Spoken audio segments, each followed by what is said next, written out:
विश्व हिंदू परिषद के अध्यक्ष आलोक कुमार ने भी अपनी बात रखी। चंपत राय को त्यागपत्र देने की मजबूरी नहीं थी। चंपत राय पद पर रहते तो जांच प्रभावित हो सकती है। किसी ने उनसे इस्तीफा नहीं मांगा। जांच प्रभावित ना हो इसके लिए उन्होंने त्यागपत्र दिया। मैं इसको एक साहसपूर्ण कदम मानता हूं।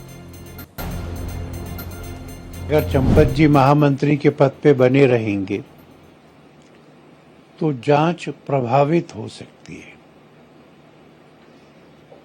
उनको त्यागपत्र देने की कोई मजबूरी नहीं थी। हम में से किसी ने भी मांगा नहीं था। पर जांच प्रभावित ना हो, जांच प्रभावित होती दिखे भी नहीं, इसके लिए उन्होंने त्यागपत्र दिया। मैं इसको अच्छा कदम मानता हूं, साहसपूर्ण कदम मानता हूं। और पुलिस उनसे जानकारियां ले रही है, पूछताछ कर रही है, पुलिस का कर्तव्य है। हमको ये बताया गया है कि ट्रस्टियों ने निश्चय किया है कि जो भी जानकारी या पूछताछ होनी होगी वो इन्वेस्टिगेशन में शामिल होंगे और पुलिस को सब प्रकार का सहयोग करेंगे जिससे सारे दोषी पकड़े जा सकें और दंडित हों। तो विश्व हिंदू परिषद भी इस पूरे मामले पर लगातार अपनी बात तो रख ही रहा है। अब एजेंसीज अपनी कार्रवाई को आगे बढ़ा रही हैं। जैसा अपडेट मैंने आपको दिया, अविनाश शुक्ला से पूछताछ करने की इजाजत पुलिस प्रशासन को मिल चुकी है। दरअसल कोर्ट में पुलिस प्रशासन ने एक पिटीशन दाखिल की थी जिसमें यह रिक्वेस्ट थी कि हम अविनाश शुक्ला से इस केस के बाबत इन्वेस्टिगेशन करना चाह रहे हैं, उनसे बात करना चाह रहे हैं, पूछताछ करना चाह रहे हैं। अब कोर्ट से पुलिस को पूछताछ की इजाजत मिल गई है। पुलिस की एक टीम अविनाश से सवाल जवाब करेगी क्योंकि एक फुटेज वायरल हुआ था, वो आपने जरूर मैंने आपको दिखाया था। इसके अलावा इस कैनवस को और बड़ा किया गया है। ट्रस्ट के कई पदाधिकारियों को नोटिस जारी किया गया है। ट्रस्ट के अकाउंट सेक्शन से जुड़े कई लोगों को नोटिस जारी किया गया है। कर्मचारियों और अकाउंट अधिकारियों को नोटिस जारी किया गया है। डॉक्टर अनिल मिश्रा और गोपाल राव को भी नोटिस किया गया है। उनसे भी पूछताछ होगी, सवाल जवाब होंगे। इस मामले में 12 से अधिक कर्मचारियों को फिलहाल चिन्हित किया गया है जिनसे पूछताछ होगी। पूछताछ में अकाउंट एक्सपर्ट भी मौजूद रहेंगे। अब आप जानते हैं पुलिस का काम तो इन्वेस्टिगेशन करना है, लेकिन ये अकाउंटिंग और तमाम चीजों को समझने के लिए अकाउंट से जुड़े एक्सपर्ट्स भी होंगे। कोषाध्यक्ष से भी बात होगी और गोविंद देवगिरी महाराज से भी पूछताछ हो सकती है। इस पूरे मामले में गोविंद देवगिरी जी, जिस तरीके का रोल उनका रहा, उन्होंने जिस तरीके से इस मुद्दे को उठाया, ऐसे में उनसे भी पूछताछ होना बताती है कि हर एक एंगल पर पुलिसिया कार्रवाई अब आगे बढ़ती हुई नजर आएगी। और अब ऐसा लग रहा है, जिस तरह के संकेत आ रहे हैं, कि किसी भी वर्चस्व का, किसी भी पद पर बैठा शख्स इस मामले में अब बचेगा नहीं। एजेंसीज ये मन बना चुकी हैं, सरकारें मन बना चुकी है। आप संघ से लेकर विश्व हिंदू परिषद, केंद्र सरकार से लेकर राज्य सरकार तक, हर कोई इस मामले में स्ट्रिक्ट है, क्योंकि ये कोई आम चोरी नहीं है।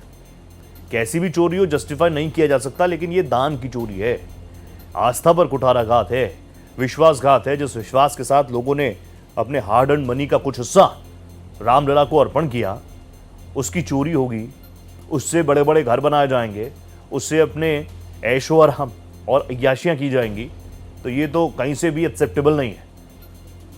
अब एक तरफ भक्तों का आक्रोश भी है और इस मामले को लेकर उस आक्रोश को सरकारें समझ भी रही हैं।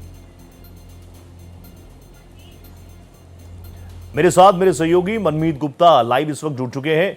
मनमीत, अनिल मिश्रा से लेकर गोपाल राय और अविनाश शुक्ला, सबसे पहले तो अविनाश शुक्ला के बारे में मुझे बताइएगा, क्योंकि अभी फुटेजेस भी वायरल हुई थी, उसमें भी आपने तमाम जानकारी साझा की थी। अब पुलिस को इजाजत मिल गई है शुक्ला से इन्वेस्टिगेशन को आगे बढ़ाने के लिए। और रोहित, निश्चित रूप से अगर आप देखिए तो अविनाश शुक्ला वो व्यक्ति है जो 5 जून को एक फुटेज वायरल हुआ था जिसमें वो अपने घर से कुछ पुलिसकर्मियों, सुरक्षा गार्ड और ट्रस्ट के पदाधिकारियों के साथ एक सफेद रंग की कार में बैठता दिख रहा है। एक बैग है, उस बैग में बताया जा रहा है कि 5 लाख रुपए है। वो 5 लाख रुपए वो पैसे जो रामलला के दान से चोरी किए गए थे। तो उससे पुलिस पूछताछ करना चाह रही थी। जब से ये वीडियो फुटेज सामने आया उसके बाद से लगातार पुलिस उससे पूछताछ करना चाह रही थी। इस बाबत जो है विशेष न्यायाधीश भ्रष्टाचार निवारण संगठन कोर्ट में जो है ये एक पिटीशन डाली गई जिसमें एक प्रार्थना पत्र दिया गया है कि अविनाश शुक्ला से पूछताछ करनी है। कोर्ट ने इसकी इजाजत दी। और आपको एक अपडेट और बता दें जी। कि आज विवेचना अधिकारी सीओ अयोध्या आशुतोष अब से कुछ देर पहले जो मंडल कारागार है जहां पे ये लोग बंद हैं, वहां पर गए हुए हैं। पूछताछ हो रही है और अभी बहुत सारी चीजें इसमें सामने निकल कर आना है। तो ये वो किरदार है जिसको आप ये मानिए कि मास्टरमाइंड के बाद सेकंड नंबर का ये व्यक्ति है। मास्टरमाइंड के रूप में अगर देखें तो अनुकल्प मिश्रा है, तो दूसरे नंबर पे अगर आप देखिए तो ये वो अविनाश जो है, ये दूसरा किरदार नजर आ रहा है जिसके यहाँ से भारी मात्रा में पैसे बरामद हुए थे।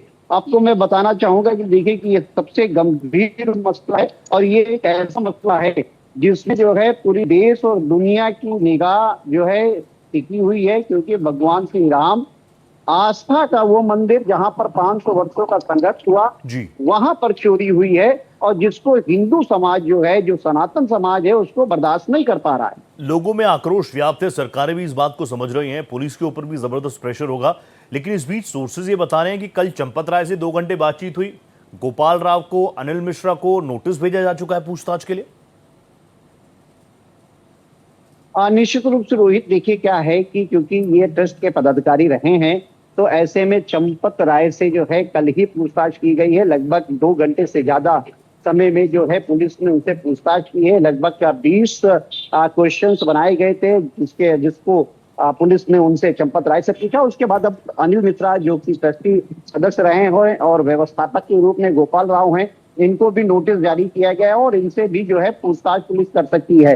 देखिए ये 3 अहम नाम है और आप मानिए कि क्योंकि इनके ऊपर बहुत बड़ी जिम्मेदारी थी, रामलला के मंदिर को लेकर ट्रस्ट के पदाधिकारी रहे हैं, तो ऐसे में इनके नाक के नीचे इतनी बड़ी चोरी होती है तो निश्चित रूप से तो ये माना जा खेद सकता है व्यक्त करने से काम नहीं चलेगा। जैसे रही। सोर्सेज बता रहे हैं कि चंपत राय जी कह रहे हैं मुझे बड़ा खेद है, ये सारी चीजें हो गई। मनमीत प्लीज मेरे साथ बने रहिएगा, कई और सवाल हैं, वापस आऊंगा आपके पास। इस बीच आप जानते हैं इस पूरे मामले को लेकर पॉलिटिकल वॉर भी शुरू हो चुका है। समाजवादी पार्टी अखिलेश यादव अगर बार बार इस मुद्दे को उठा रहे हैं तो अब बैकफुट पर नहीं है योगी आदित्यनाथ, वो भी फ्रंट फुट पर आकर खेल रहे हैं। योगी आदित्यनाथ ने कहा कि अयोध्या की बात कौन कर रहा है, ये वो लोग हैं जो राम भक्तों पर, कार सेवकों पर गोली चलाने की बात करते थे। आज इनको आस्था याद आ रही है। आस्था की ताकत से अब ये लोग झुकना शुरू हो चुके हैं। एसपी राज में विरासत का सिर्फ अपमान होता था, सब अयोध्या जाने के लिए अब मचल रहे हैं। राम जानते हैं सही कौन है गलत कौन है। उनकी चिढ़ है कि अयोध्या कैसे सुंदर हो गई। चाचा भतीजे की जोड़ी वसूली करती थी, यूपी अब बीमारू राज्य नहीं रहा। और अब आप जानते हैं आस्था को लेकर, उससे टूरिज्म को लेकर जिस तरीके से एक अलग ही इकोनॉमी अयोध्या में इस वक्त चल रही है, ना सिर्फ अयोध्या, जिस तरीके से एक रिलीजियस टूरिज्म की बात योगी सरकार, मोदी सरकार करती आई है, उसका इंपैक्ट नजर आता है। एक बार सुन लीजिए योगी आदित्यनाथ ने क्या कुछ कहा। करोड़ रुपए की परियोजनाओं में 101 परियोजनाओं का उपहार आज इन दोनों विधानसभाओं को मिल रहा है। इसके लिए पूरे रामपुर जनपद को, मिलक और बिलासपुर विधानसभा की जनता जनार्दन को, दोनों विधायकों को हृदय से बधाई देता हूं। दोनों के प्रति अपनी शुभकामनाएं भी देता हूं।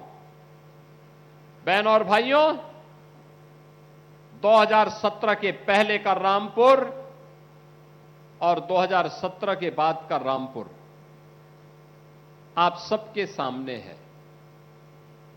एक समय था जब यहां पर गरीबों की जमीनों पर कब्जा होता था, जब रामपुर में वाल्मीकि समुदाय के जमीनों से उन्हें जबरन वंचित कर दिया जाता था। सत्ता जब निरंकुश होती है, अन्याय का पर्याय बन जाती है और समाजवादी पार्टी में यहां के दलितों की आवाज को, यहां के गरीबों की आवाज को उसी अन्यायी सत्ता ने बंद करने का काम किया था। और जब भी सत्ता अन्यायी होती है, जनता जनार्दन उसको पलट करके रख देती है। और यही कार्य रामपुर से निकला हुआ यह संदेश पूरे प्रदेश के अंदर गया था। समाजवादी पार्टी की निरंकुश सत्ता को बदलने का काम हुआ।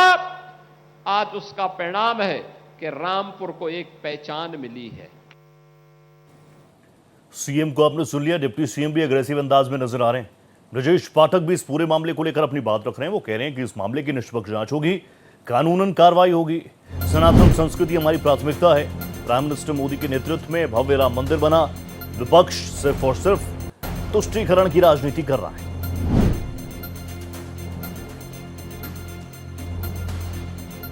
सनातन संस्कृति के लिए भारतीय जनता पार्टी ने हमेशा प्राथमिकता के तौर पर रामलला के भव्य मंदिर को बनाने के लिए लड़ाई ही नहीं लड़ी। उसको माननीय प्रधानमंत्री नरेंद्र मोदी जी के हाथों भव्य मंदिर बनकर के तैयार हुआ।